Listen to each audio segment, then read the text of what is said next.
Askreddit Asks, doctors of Reddit, what made you say, how the fuck is this person still alive? An unlucky, lucky guy forgot his keys and was climbing back into his own apartment through the window. His friend thought that he was an intruder and pointed a gun at him and pulled the trigger as the unlucky, lucky guy opened his mouth to say don't shoot. The bullet went into his mouth and clean exited the back of his neck. After surgery, he was totally fine in a few days. Somehow missed all major structures. Didn't even chip a tooth. Really pissed at his cousin. From my neurosurgery rotation in med school, edit. Thanks for my first silver and gold, my second most upvoted comment has 33 votes. So 37k is pretty surprising. Unlike the bullet, this comment hit a nerve, edit too. I didn't delve into why. But for some reason the patient didn't know that his cousin was in the patient's apartment. And the patient assumed that he was locked out. Edit 3. I think I have a poor sense of what is interesting in medicine to the general public. This was interesting enough for me to remember from med school. Definitely made it to, med students can't help talking about medicine even at parties. But it never struck me as that interesting. Edit 4. This has forced me to learn how to do a hard return. Edit 5. Maybe too many edits is rude? Relatively untutored in the ways of Reddit. A guy the first know with cancer smokes 2 packs a day and drinks a fifth of Fireball every day. He lives in a trailer so dirty there is a half-inch of dirt according to his wife's mother. He recovered from surgeries in that trailer. Eventually we got word he was quitting chemo and was just going to accept death. 5 years ago he was given 2 months to live. He is now completely cancer-free. Life is just weird sometimes. When I was in college, there was a kid that exited a freeway at near freeway speed. Problem was, it was a construction zone at night. No lights, and it wasn't supposed to be an open exit. Drove right into a pile of rebar. One of the poles went through the car into his face and pinned him to the seat through his head. A couple of years later, I was in grad school. In anatomy seminar, and the surgeon presented that kid's case as a study. Not only did he live, the rebar had slid right past the base of the spinal column. It was so close, they had to twist it out like a screw because the ribbing on the bar threatened nerve damage. They literally rebuilt this kid's skull around his brain. His recovery photo was a totally normal kid smiling. He had a small scar on his chin. I say kid, but he was like 17. Just to be clear. Edit. A couple of people looked up the story and posted it in the responses. For the curious, be warned, there is one photo you may find disturbing. I had some minor details wrong. But I hope I'm forgiven since it was 15 years ago. Edit 2. Everyone keeps bringing up Phineas Gage. But this guy didn't have any brain damage at all. Cancer. Damn bitch. You live like this? Fuck it. I'm out. And then we have guys like this 21-year-old kid I knew who played video games and worked at Papa John's. He got sick one day, went to the hospital, found out he had cancer, never made it home, and died 3 months later.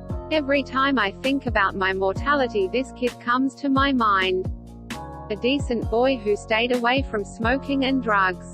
Yet died very young just because that's the way life works. My resident called me urgently one night and said I needed to come to the hospital. A young man was cut in half by a train. I asked why I needed to come in.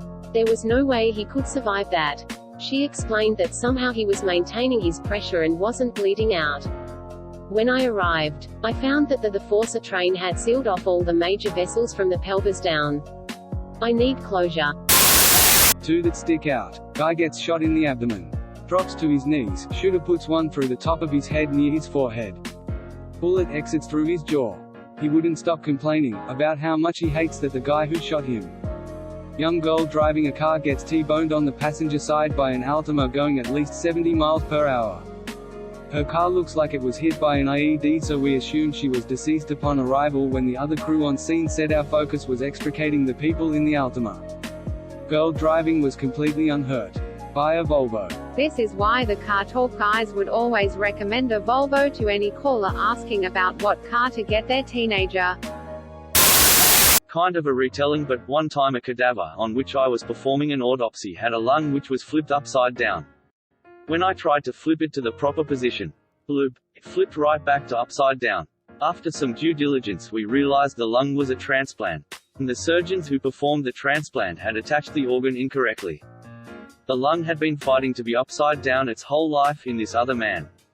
After 15 or so years, the man eventually moved in a way that allowed it to flip over, resulting in his death. Not really a, how the fuck is this person still alive? But more of a, how the fuck did this person live this long with this condition?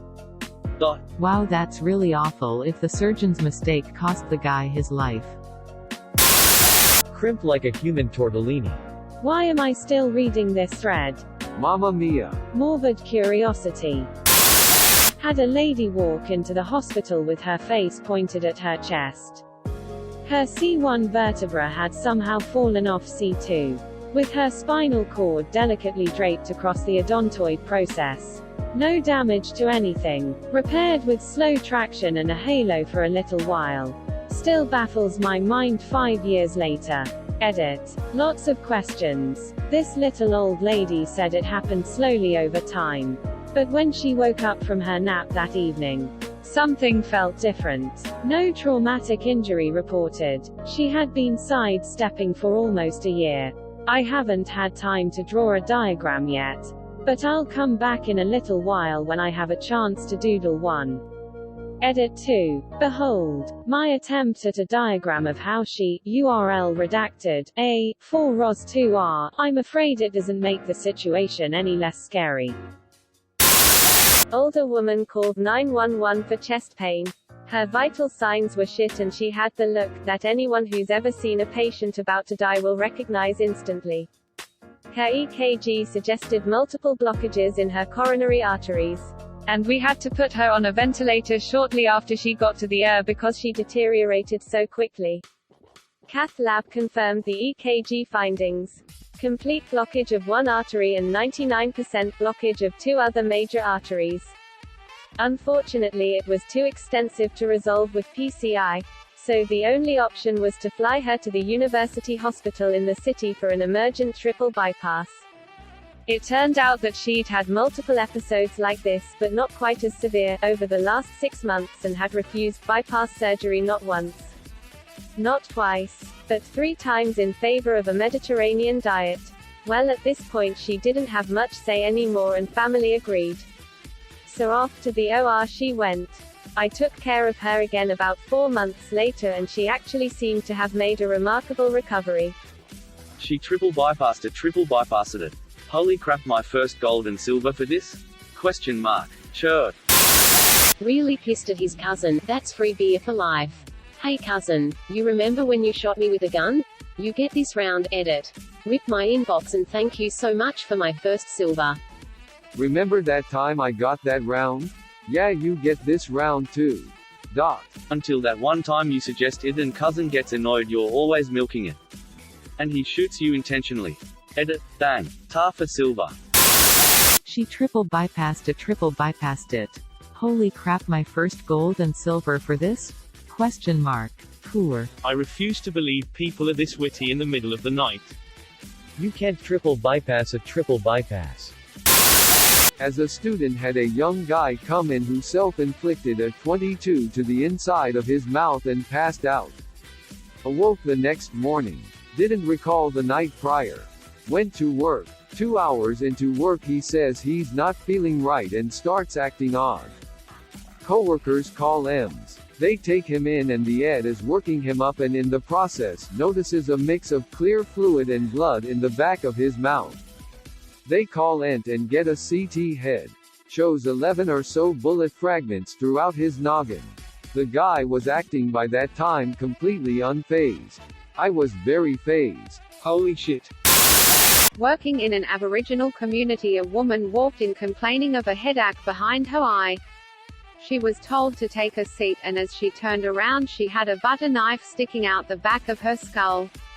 Apparently a drunk relative came home and stabbed her while she slept. Edit. Yes, she survived, was flown back to Townsville for imaging, then on to Brisbane for surgery. How strong do you have to be to stab a butter knife through someone's skull? I helped take care of an old dude who had one leg amputated and had broken his other leg, so he was seeing us because of that. He was on oxygen and not being very compliant with using his wheelchair. We were talking with him and he was getting really argumentative. How am I supposed to chop wood in a wheelchair? Was what he kept demanding. When asked how he was chopping wood with one leg in the first place, he responded that he'd crawl into the woods and hop up to chop the wood. This was even more concerning. When the doctor asked how he was carrying his axe, oxygen, and the wood he chopped, he looked him straight in the eye and said, "I carry him on my back." Not sure if he was serious, but he was pretty dang grizzled and looked like he may have been crawling through the woods. Any of the patients with flesh-eating bacterias and massive debridements. Those are always a good source of what the fuckery.